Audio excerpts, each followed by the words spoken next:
So in this video, we're gonna be continuing the video with about the shape of a graph. But this time, we're gonna be talking about the second derivative test. So starting off, the second derivative test. To understand the second derivative test, first we need to understand what an inflection point is. So an inflection point is basically at point x equals c is called an inflection point if the function is continuous at that point and the concavity changes at that point. So the inflection point, just like the critical point is where f prime of x is equal to 0, and then an inflection point is where f double prime is equal to 0. So the second derivative is equal to 0 of a certain function. So moving on, given the function f of x, then if f of x is positive, the second derivative of f of x is positive for all x in some interval I, then f of x is concave up on that interval I. But if f double prime, the second derivative of f of x, is negative for all x in some interval I, then f of x is concave down on that interval I. So some vocabulary that was in this explanation was basically concave up, concave down, inflection points, and the second derivative. So to visualize what concavity looks like, so there are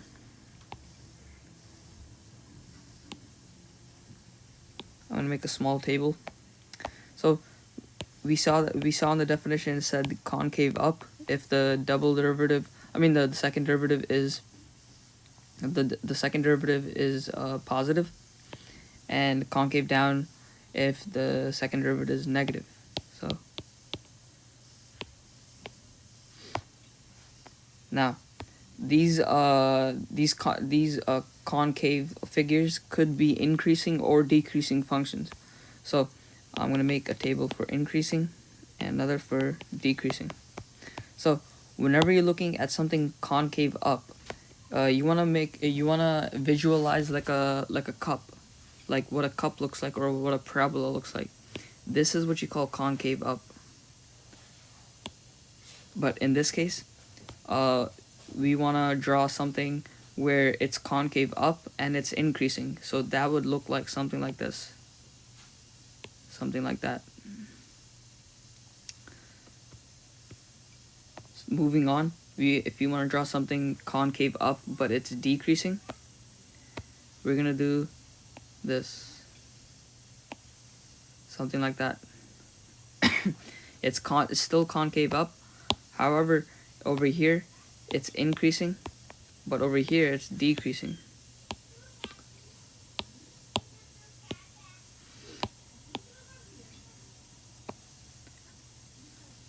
For concave down, we wanna, so concave down, whenever you think of concave down, think of like a hat, like whatever a hat looks like. It looks like this, something like a hat. So concave down basically means something like this. However, in this table, it's saying we want something concave down, but we want it to still be an increasing function. So when we have something like that, it could look like this, like that. The function is still increasing, but it is concave down. And for the last box, we want something that is concave down and it is decreasing. So that will look something like this. This function is decreasing, but it is still concave down. So this is just the general definitions you can get acquainted with to understand the second derivative test. And the second derivative test is right here. So suppose that x equals c is a critical point of f of x such that f prime of c is equal to 0, and that the second derivative of f of x is continuous in a region around x equals c. then if if the second derivative is less than 0, meaning negative, then x equals c is a relative maximum. If f of the second derivative is positive or greater than 0, then x equals c is a relative minimum. But if if the second derivative is equal to 0, then x equals c can either be a relative minimum or maximum or neither. So when the second derivative is equal to 0, usually you would go back to the first derivative test and try to figure out what that point is. So the steps to actually apply this test are as listed. First, you would find the inflection points.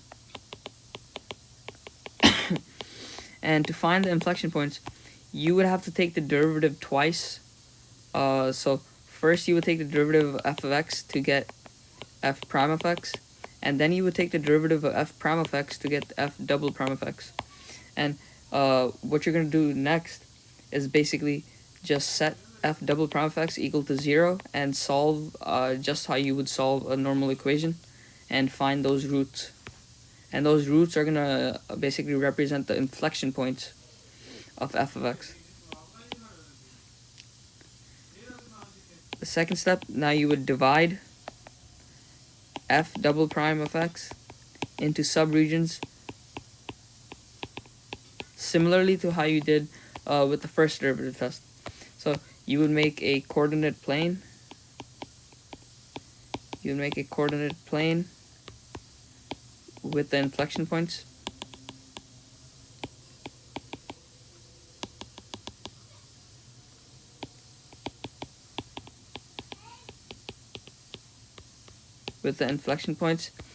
And so you would basically make a coordinate plane with the inflection points. Then the last step would be you want to test values in each of those subregions. So test values in each of the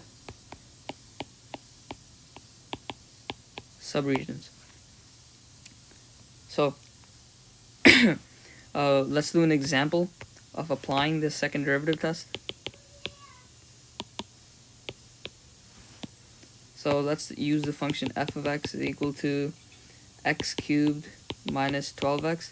We use this function in our video for the first derivative test as well. So we're going to just use the same function. So first things first, we want to take the derivative of this function, which is 3x squared minus 12. Then we take the derivative again to get f double prime of x. And we get 6x minus, 6x. We just get 6x because this derivative is just 0. So when we set 6x equal to 0, we get the inflection point of 0. Now that we have the inflection point, we make a coordinated plane. And this is going to be for f double prime of x. Our inflection point we have is 0. Now we pick values on the left of the critical point and on the right of the critical point and evaluate. So let's do -1 and let's do 1. So when we do this, all we really have to do is just plug in the values. So so f double prime of -1 is simply 6 times -1, which is -6. So on the left of the critical point x equals 0, the value is negative. And let me just make this. This is the inflection point. And then f double prime of 1 is 6 times 1, and that's simply 6, positive 6. And we can just so on the right of the critical point, the second derivative is actually positive. So now we can actually connect this back to the definitions we listed. So it says that if the second derivative is positive, it's going to be concave up. If it's negative, it's going to be concave down. And in the definition of the second derivative test, it says that if the second derivative is negative, there will be a relative maximum, and if it's positive, there's going to be a relative minimum.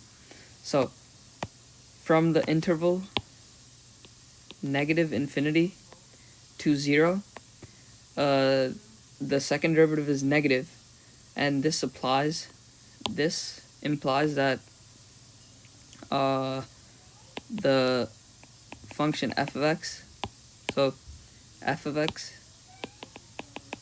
is concave down. So it implies that f of x is concave down. On the right side, since the second derivative is positive, it implies that f of x is concave up. It implies that the function is concave up.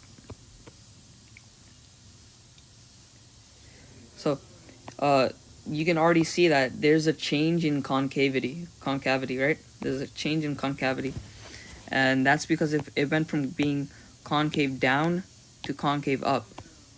And in an inflection point, in the definition of the inflection point, we said that at this inflection point there's going to be a change in concavity, and that's exactly what we're looking at when we're solving this problem.